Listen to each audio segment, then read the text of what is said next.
Ottapalam railway സ്റ്റേഷന് സമീപം ഇതര സംസ്ഥാന തൊഴിലാളിയുടെ വീട് കുത്തിത്തുറന്ന് സ്വർണവും പണവും കവർന്നു. സേലം സ്വദേശി രാജയുടെ വീട്ടിലാണ് മോഷണം നടന്നത്. റെയിൽവേ സ്റ്റേഷന് സമീപമുള്ള ഇതര സംസ്ഥാന തൊഴിലാളികൾ താമസിക്കുന്ന വീട് കുത്തിത്തുറന്നാണ് സ്വർണവും പണവും കവർന്നത്. 8 പവൻ സ്വർണ്ണാഭരണങ്ങളും 2500 രൂപയുമാണ് മോഷണം പോയത്. സേലം ചാത്തപ്പടി ആത്തൂർമഠം സ്വദേശി 48-കാരനായ രാജയുടെ വാടകയ്ക്ക് താമസിക്കുന്ന വീടാണ് കുത്തിത്തുറന്ന് മോഷണം നടത്തിയത്. വീടിനുള്ളിൽ പേഴ്സിൽ സൂക്ഷിച്ചിരുന്ന സ്വർണവും പണവുമാണ് കവർന്നത്. സമീപത്തെ വീട്ടിൽ മോഷണശ്രമവും നടന്നിട്ടുണ്ട്. റെയിൽവേ സ്റ്റേഷന്റെ തെക്ക് ഭാഗത്തുള്ള വീട്ടിലാണ് രാജയും കുടുംബവും താമസിക്കുന്നത്. തൊട്ടടുത്തായി വേറെയും ഇതര സംസ്ഥാന തൊഴിലാളികൾ താമസിക്കുന്നുണ്ട്.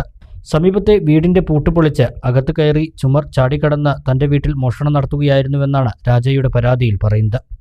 കാർബോർഡ് പെട്ടിക്കകത്ത് വച്ചിരുന്ന കുഞ്ഞു പേഴ്സിലുണ്ടായിരുന്ന ഭാര്യയുടെ 3 മാല, കൈ ചെയിൻ, മുക്കുറ്റി എന്നിങ്ങനെ 8 പവൻ സ്വർണ്ണമാണ് കവർന്നത്.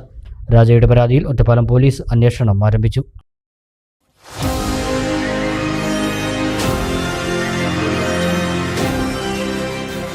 കൂടുതൽ വാർത്തകളും വിശേഷങ്ങളും അറിയാൻ പേജ് ലൈക്ക് ചെയ്യൂ.